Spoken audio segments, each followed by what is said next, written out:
Viewers আসসালামু আলাইকুম, আশা করি সবাই ভালো আছেন। বন্ধুরা, আজকে আমি আপনাদের বারোই রানী মাজার বা দরবার শরীফে আমি আজকে ঘুরতে নিয়ে আসছি। অবশ্যই আমি আপনাদের ঘুরে ঘুরে এই মাজার বা দরবার শরীফটি আমি আপনাদের দেখাবো।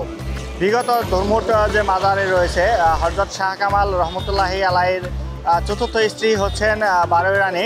তিনি একজন হিন্দু রাজার মেয়ে ছিলেন এবং উনি পরবর্তীতে ইসলাম ধর্ম গ্রহণ করে হযরত শাহ কামাল রহমতুল্লাহি আলাইহির দরবারে হযরত শাহ কামাল রহমতুল্লাহি আলাইহির স্ত্রী হিসেবে সে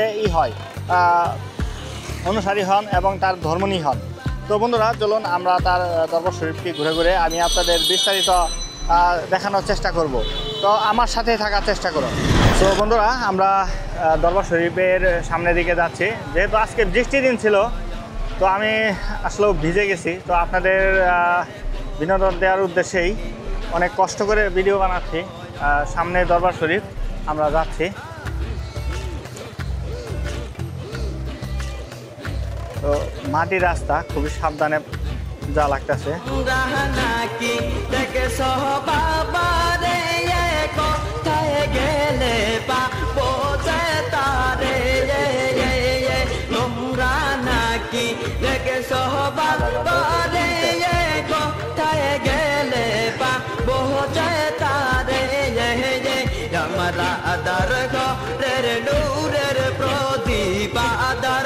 তো বন্ধুরা, দেখতে পাচ্ছেন সামনে মাজার দরবার শরীফটি।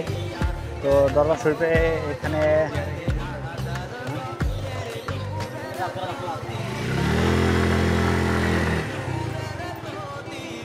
বেড়াইতে আসছি, দেখতে আসছি।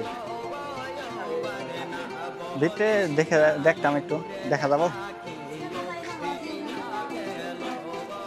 আচ্ছা, তো বন্ধুরা দেখতে পাচ্ছেন হযরত শাহ কামাল রহমতুল্লাহি আলাইহির স্ত্রী। এটা কি ওনার চতুর্থ স্ত্রী না? তো বন্ধুরা, ক্যামেরাতে যাকে দেখতে পাচ্ছেন ইনি হচ্ছে হযরত শাহ কামাল রহমতুল্লাহি আলাইহির চতুর্থ স্ত্রী। তার নাম হচ্ছে বারোই রানী রহমতুল্লাহি আলাইহি ওনাকে বলা হয়ে থাকে। এবং ওনার মাজার শরীফটা আপনার হযরত শাহ কামালের থেকে একটু আপনার দূরে, ওটা একটু কাছে। আর এটা আপনার 15 দিন ব্যাপী এখানে অনুষ্ঠান হয়ে থাকে এই মাজার, এবং আশপাশের মানুষদের সাথে আমি কথা বলে আপনাদের বিষয়গুলো জানানোর চেষ্টা করব। সো বন্ধুরা, আমার অবশেষে আমি আপনাদের মাজারের দরবার শরীফের সম্মুখেই রয়েছি এবং এখানের পরিবেশটা খুবই সুন্দর। আর এটা হচ্ছে আপনার সরুলিয়া গ্রামে, এই গ্রামটার নাম হচ্ছে সরুলিয়া গ্রাম। আর হযরত শাহ কামাল রহমতুল্লাহি আলাইহির দরবার শরীফটা হচ্ছে আপনার দুরমুট, সেটা বলে দুরমুট বাজার সংলগ্ন হচ্ছে জায়গাটাতে, আপনার নদীর তীরেই অবস্থিত তার দরবার শরীফটি। আর বারোই রানী যে দরবার শরীফটি রয়েছে, বারোই রানী দরবার শরীফটি হচ্ছে আপনার এটা হচ্ছে সরুলিয়া গ্রামে, এই দুরমুট বাজার থেকে একটু পশ্চিম দিকে, একটু ইসলামপুরের কাছাকাছি স্থানে হচ্ছে এই মাজার বা দরবার শরীফটি।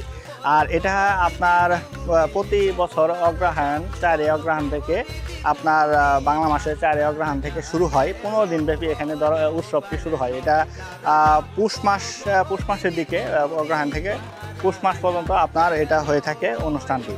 তো অবশ্যই যদি কেউ আপনারা দরবার শরীফে আসতে চান তো আসতে পারবেন।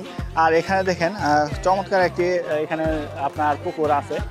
পুকুরটা অনেক জায়গা জুড়ে পুকুরটা, এবং মাজারটা যে কার্যক্রমগুলো আমি আপনাদের একটু ঘুরে ঘুরে দেখানোর চেষ্টা করি। এখানে দেখেন একটা দান বাক্স, তারপরে এখানে মসজিদ, তারপরে আপনার এখানে পাক করার জায়গাও রয়েছে এবং এখানে অতিথিশালায় আছে। অতিথিশালায় বসে অনেকেই আপনার যখন উরস শরীফ হয় তখন অনেক জাঁকজমক হয়ে থাকে। আর এখানে আরও কিছু আছে, দেখেন আপনারা আমার পিছনে দেখতে পাবেন যে খাবার ঘর, এটা খাবার ঘর হিসেবে স্টোর রুম। তারপরে এখানে আছে মেহমানখানা, এখানে মেহমানখানা একটা ঘর আছে। তারপরে আরও অন্যান্য সাইটগুলো রয়েছে, আমি আপনাদের ঘুরে ঘুরে একটু দেখানোর চেষ্টা করতেছি। আর এখানে আপনার গ্রামের যদি কোনো লোক থাকে আমি তাদের সাথে কথা বলে আমি এই যে দরবার শরীফ রয়েছে, দরবার শরীফের ইতিহাস সম্পর্কে আমি আপনাদের কিছু ধারণা দেওয়ার চেষ্টা করব। সো বন্ধুরা, যে লোকটিকে দেখতে পাচ্ছেন ইনি হচ্ছে আপনার এই দরবার শরীফের একজন এলাকাবাসী। আপনি কি এই এলাকার বাসিন্দা নাকি? হ্যাঁ, এলাকার বাসিন্দা। মাদার সাথে কোনো সম্পর্ক আছে আপনার? মানুষের সমস্যা নেই, বাড়ির কাছে থাকি, মাদার জানি। আপনার এখানে মাজারটা কত সালে নির্মিত হয়েছে এটা কি জানেন? জি না, জানি না। সঠিক তথ্য আপনার না, এটা আপনি কত বছর যাবত দেখতেছেন এই মাজারটা? মা তো মনে হয় বয়স পড়ে 45, আমি 45 আগে তো দেখতাম, দাদা বলতে পারবো না। আপনার দাদা বলতে পারেন কত সালে হয়েছে মাজার শরীফটা হয়েছে। তো যাই হোক, এখানে যে যিনি সাহিত্য রয়েছেন মরহুম, উনি কে? উনি বারান মা, উনি কার স্ত্রী? উনি কামাল বাবার স্ত্রী। শাহ কামাল রহমতুল্লাহ। তো আসলে ওই বারোই রানী ছিলেন একজন হিন্দু রাজার মেয়ে। হ্যাঁ, এটা সত্য। সো বন্ধুরা, আমার সাথে একজন মুরব্বী রয়েছেন, খুব বয়স্ক করে মুরব্বী। তো অবশ্যই তার কাছ থেকে এই মাজারের ইতিহাস সম্পর্কে আমি আপনাদের কিছু জানানোর চেষ্টা করব। তো আসসালামু আলাইকুম। তো দাদা, আপনি এই মাজার শরীফ সম্পর্কে যদি কিছু তথ্য দিতেন। বর্তমানে মনে করেন আমরা এটা শুনছি যে এটা নদী ভেঙে যাচ্ছিল, পরে মা বারো আনি নদী ভেঙে যাচ্ছিল, স্বপ্নে দেখাইছে ওদের আব্বা আম্মারে। পরে আবার এটা আবার দেয় নাচ তুলে নি ইন মাটি দিছে, ওদের জমি আছে মাজার বা ওদের যে রাজা রানী রাজারই ওদের জমি আছে 6 শতাংশ। পরে নদী হাত 6 শতাংশ জমি আইনি এমনি আইনি কবর বাসকা আছে, তখন বাসকা সিস্টেম আছে, তখন গাই নিয়ে নেওয়ার কবর কত সালে হতে পারে? আমার আব্বা যুদ্ধের আগে? যুদ্ধের আগে তো, যুদ্ধের অনেক আগে না? ওনার আরেকটা স্ত্রী ছিল ওই দুর্মুট মাজার শরীফ আছে আছে সাথে আছে। ইনি সর্বশেষ মনে কি 4টা আছে শুনছি আর ওনার 4টা বিয়ে করছে। 4টা বিয়ের মধ্যে এখানে উনি দ্বিতীয় অনেকে বলে চতুর্থ, দ্বিতীয় কথা শুনছি। দ্বিতীয় এটা আপনার চতুর্থ আর কি। একভাবে কইছে। আর এটা উৎসব কিবারে বা আগুন মাসে বিদিন খেতে ওই দুর্মুট মাজারের আগে হয় না? আগে এখানে লোকজন কেমন আসে? দোকানে এখন ঘুরে দেখা থাকতে। এখানে কি মেলা ঠেলা হয়? হয়তো উরুস যেমন দুর্মুটে যে মেলাটা হয় না, খাওয়া দাওয়া ফিরে দেখো না, যত বালগাবালি আছে খাইলে সদস্য আছে দুইবার। আচ্ছা, এমনি খাবার কিনে খাইতে হয় না? কিনি না, 2 বেলা খেলে তারপর তো দোকান দে পাইতে যাত্রা খুশি। আচ্ছা আচ্ছা, মানুষ সামনে আছে না, পাগলা খাওয়াবো আমরা তো ওরা একজন আইলে ভরে আমরা অনেক দুজন আইছি। এখানে বাসরিক কোনো খাদেম থাকে না? খাদিম আছে। এখানে এই মাজার শরীফ উপলক্ষে কোনো মাদ্রাসা বা কোনো মসজিদ আছে, মাদ্রাসা আছে। কি মাদ্রাসা? হাফেজিয়া মাদ্রাসা, দাখিল মাদ্রাসা। তাহলে চাচার বয়স কত? 60। আপনি ছোট থেকে দেখতেছেন? হ্যাঁ, আমার আব্বা খাদিম করে আছে। কত বছর আছে? মেলা দিন 70-80 বছর আব্বা মারা। আচ্ছা, ঠিক আছে, ধন্যবাদ।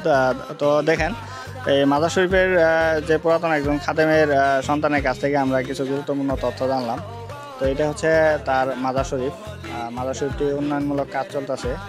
তো আপনারা যদি কেউ আসতে চান তো অবশ্যই আসবেন, এসে দেখে যাবেন। সো বন্ধুরা, এখানে দেখতে পাচ্ছেন একটি মিনার শরীফ, আর মিনার শরীফটাকে কারবালার মিনার শরীফ হিসেবে তারা আখ্যায়িত করছেন অনেকেই। আর এই মাজারের পাশেই আপনারা দেখতে পাচ্ছেন, এই মাজারের পাশেই হচ্ছে এই মিনার শরীফটি, এবং আশপাশের পরিবেশটি খুবই চমৎকার পরিবেশ। আপনার দেখতে পাচ্ছেন মনোরম একটা পরিবেশ, প্রাকৃতিক একটা পরিবেশ। এখানে প্রচুর মানুষের সমাগম ঘটে আশপাশে। যখন ধান কাটা শেষ হয় তখন এই মাজার শরীফে আপনার লোকজন আসে, এখানে বেড়াতে আসে এবং দোয়া দরুদ করে, এবং 15 দিনব্যাপী অনেক উৎসব মুখর এই জায়গাটা থাকে। তো এখানে দেখেন মাজার শরীফ সম্পর্কে আপনার কিছু সংক্ষিপ্ত লেখা আছে, যে এখানে লেখা আছে, বড় করে লেখা আছে, মা বারোই রানী রহমতুল্লাহি আলাইহির মাজার শরীফ। এটি হচ্ছে আসলে এখানে মোটামুটিভাবে কার্যক্রম চলতেছে। আশা করা যায় আরও ভবিষ্যতে অনেক সুন্দর স্থাপনা তৈরি হবে। তো আসলে এগুলা 10 জনের কাজ, 10 জনের অনুদানে এই কাজগুলো হয়ে থাকে। তো অবশ্যই যারা অনুদান বা কোনো কিছুতে শরীক হতে চান অবশ্যই আসবেন, আসে দেখবেন, এবং এখানে যদি কোনো উন্নয়নমূলক কাজে সহায়তা করতে চান তাহলে করতে পারবেন। তো আজকে আমি আপনাদের ঘুরে ঘুরে বিভিন্ন কিছু দেখানোর চেষ্টা করলাম, আশা করি আপনাদের অনেক ভালো লাগবে। সো বন্ধুরা দেখেন, এটা হচ্ছে মাজার শরীফের সম্মুখ যে গেটটি। এখানে হচ্ছে আপনার মেহমান খানা, তারপরে এখানে রয়েছে আপনার খাবার ঘর, আর এটার যে মেন ফটক রয়েছে যেটা দরজা, আর এটা হচ্ছে আপনার দান বাক্স। আর এটার সাইডে দেখেন একটা মেন ফটক বা মেন আপনার জায়গাটা আমি একটু আপনাদের দেখানোর চেষ্টা করি ভিতরে আমি প্রবেশ করে। তো এখানে কিছু বিস্তারিত লেখা আছে। ইনি হচ্ছে হযরত মা বারোই রানী রহমতুল্লাহের মাজার দরবার শরীফ, আর ইনি হচ্ছে হযরত শাহ কামাল ইয়ামিনী রহমতুল্লাহের স্ত্রী। আর এটার উৎসব হয়ে থাকে 20 অগ্রহায়ণ থেকে 4 পৌষ পর্যন্ত 15 দিন ব্যাপী উৎসবটা হয়ে থাকে। আর এটা হচ্ছে আপনার দরবার শরীফ বা মাজার শরীফ, আমি আপনাদের দেখানোর চেষ্টা করছি। এটাই হচ্ছে কবর, আর এই কবরকে উদ্দেশ্য করেই আপনার অনুষ্ঠান হয়ে থাকে। আর আশপাশে এখানে আগে মনে হয় হাফ বিল্ডিং ছিল, এখন গম্বুজ করে আপনার এই মাজার শরীফটাকে বড় করা হচ্ছে আস্তে আস্তে। তো আমি চতুর্দিকে আপনাদের একটু ঘুরে ঘুরে দেখাই। আসলে এখানে কোনো নাই, এই যা খালি জায়গা, এবং পরবর্তীতে আরও অনেক সুন্দর হবে মাজারটি। এবং আসলে এগুলো তো আসলে তেমন একটা কেউ অনুদান করে না মাজার বা দরবার শরীফটা, আর কবর ভিত্তিক ইবাদত করা সম্ভব না। তো অবশ্যই আপনারা আসবেন, আমার কাছে খুবই ভালো লাগলো জায়গাটা ঘুরে ঘুরে। তো অবশ্যই এই জায়গাটা যদি আমি একটু দেখাই, এখানে এই জায়গাটা হচ্ছে এইটুকু। আর এখান থেকে মনে হয় কোনো খাবারের টিকিট, কোনো টিকিট এখান থেকে টিকিট মনে দেয় না, টিকিট দেয় না। এটা কিসের এই জ্বালানা হিসেবে দেখার জন্য, তাই না? ওখানে জ্বালানা দেখার জন্য। আচ্ছা আচ্ছা, ঠিক আছে। আর এটাই হচ্ছে মেন ফটক বা মেন ঘর, তো দেখতে পাচ্ছেন। তো বন্ধুরা দেখেন, এটা হচ্ছে মেহমান খানা, আর এটার যে কমিটি যে সংগঠন রয়েছে, সংগঠনের যে কমিটির অফিস, এটা হচ্ছে আপনার অফিস কক্ষ। আর এই সাইডে অনেকজন মেহমান, যারা দূর দূরান্ত থেকে মেহমান আসে, তারা রাত যাপন করে এখানে শুয়ে থাকে, এবং বিভিন্ন ধরনের উৎসব মুখর আয়োজন করা হয়ে থাকে। যেহেতু এখন অফ সিজন, কোনো অনুষ্ঠান নেই, তো সব দিকে আপনার একদম সাদামাটা জায়গা হয়ে আছে। সো বন্ধুরা এখানে দেখেন বিশুদ্ধ পানির ব্যবস্থা রয়েছে, একটি কল রয়েছে। তারপর এখানে রান্না বান্না যখন আয়োজন করা হয়ে থাকে, বিভিন্ন জনের চিনি পাকার উদ্দেশ্যে যা আসে তাদের জন্য এখানে লাকড়ির যে চুলা আছে, এখানে চুলার ব্যবস্থা আছে, সুব্যবস্থা আছে। যে কেউ চাইলে এখানে এসে মানত করতে পারে, এবং মানত করে চিনি পাকায়, এবং এলাকাবাসী যারা গরিব দুঃখী রয়েছে তাদেরকে খাওয়ানো হয়ে থাকে। আর এখানে পাশে রয়েছে একটি চমৎকার একটি পুকুর, বিশাল বড় একটা পুকুর, এবং আশপাশে পরিবেশ প্রকৃতি খুবই চমৎকার। তো আমি একটু আপনাদের ঘুরে ঘুরে দেখানোর চেষ্টা করতেছি। দেখেন, এটা হচ্ছে মাজার শরীফটা, আপনার মনোমুগ্ধকর একটি মাজার শরীফ। উন্নয়নমূলক কাজ চলছে, গম্বুজ হচ্ছে আর কি, এটা দোতলা করা হবে আস্তে আস্তে। এবং আশপাশে আপনার মসজিদ মাদ্রাসা উন্নয়ন চলছে। তো এইটার উদ্দেশ্যে এইখানে একটি ছোটোখাটো একটি দিনের কাজের সুব্যবস্থা করা হচ্ছে। এটা আস্তে আস্তে অনেক, যেহেতু একজন বড় আউলিয়ার স্ত্রী, সেই ক্ষেত্রে এখানে চমৎকার ধরনের দিনের কাজগুলো সুষ্ঠুভাবে সুন্দরভাবে চলছে। আর এখানে কোনো ধরনের বিশৃঙ্খলা বা কোনো ধরনের অকর্ম কাজ চলে থাকে না। তো বন্ধুরা, আশা করি আপনাদের কাছে ভিডিওটি অনেক ভালো লেগেছে। যদি ভালো লেগে থাকে তাহলে অবশ্যই ভিডিওতে একটি লাইক করতে ভুলবেন না। সো বন্ধুরা, আজকে আমি আপনাদের মা বারোই রানীর যে মাজার শরীফটি রয়েছে, সেই মাজার শরীফে আমি আপনাদের ভ্রমণ করে ঘুরে দেখানোর চেষ্টা করলাম। এবং এই এলাকার পরিবেশটা অনেক সুন্দর এবং মনোরম একটা পরিবেশ। তো ইনি হচ্ছেন হযরত ইয়ামিনী শাহ কামালের দ্বিতীয়, অনেকে বলে দ্বিতীয় স্ত্রী, অনেকে বলে চতুর্থ স্ত্রী। তো যাই হোক, ওনার স্ত্রী, এটাই হচ্ছে বড় কথা। তো অবশ্যই এই মাজার শরীফটি আপনার 15 দিনব্যাপী অনুষ্ঠান হয়ে থাকে। এটা পৌষ মাসের সময়, এবং অগ্রহায়ণের চতুর্থ অগ্রহায়ণের দিক থেকে শুরু হয়ে থাকে। তো অবশ্যই যদি কেউ আসতে চান তো আসবেন, এখানে বেড়াতে আসবেন, সবাই উন্মুক্ত। এবং আমি মাজার শরীফের যে কবরস্থানটা আমি সেটাও আপনাদের দেখানোর চেষ্টা করলাম। অনেকেই আসে, মাঝে মধ্যে অনেকেই আসে। তো যাই হোক, আমি অনেক কিছুই আপনাদের দেখানোর চেষ্টা করেছি। যদি আপনাদের কাছে ভিডিওটি ভালো লেগে থাকে তাহলে অবশ্যই ভিডিওতে একটি লাইক কমেন্ট করতে ভুলবেন না। এবং পরবর্তীতে আবারও আপনাদের মাঝে নতুন কোনো বিষয় নিয়ে হাজির হব। সেই পর্যন্ত সবাই ভালো থাকবেন, সুস্থ থাকবেন। আল্লাহ হাফেজ।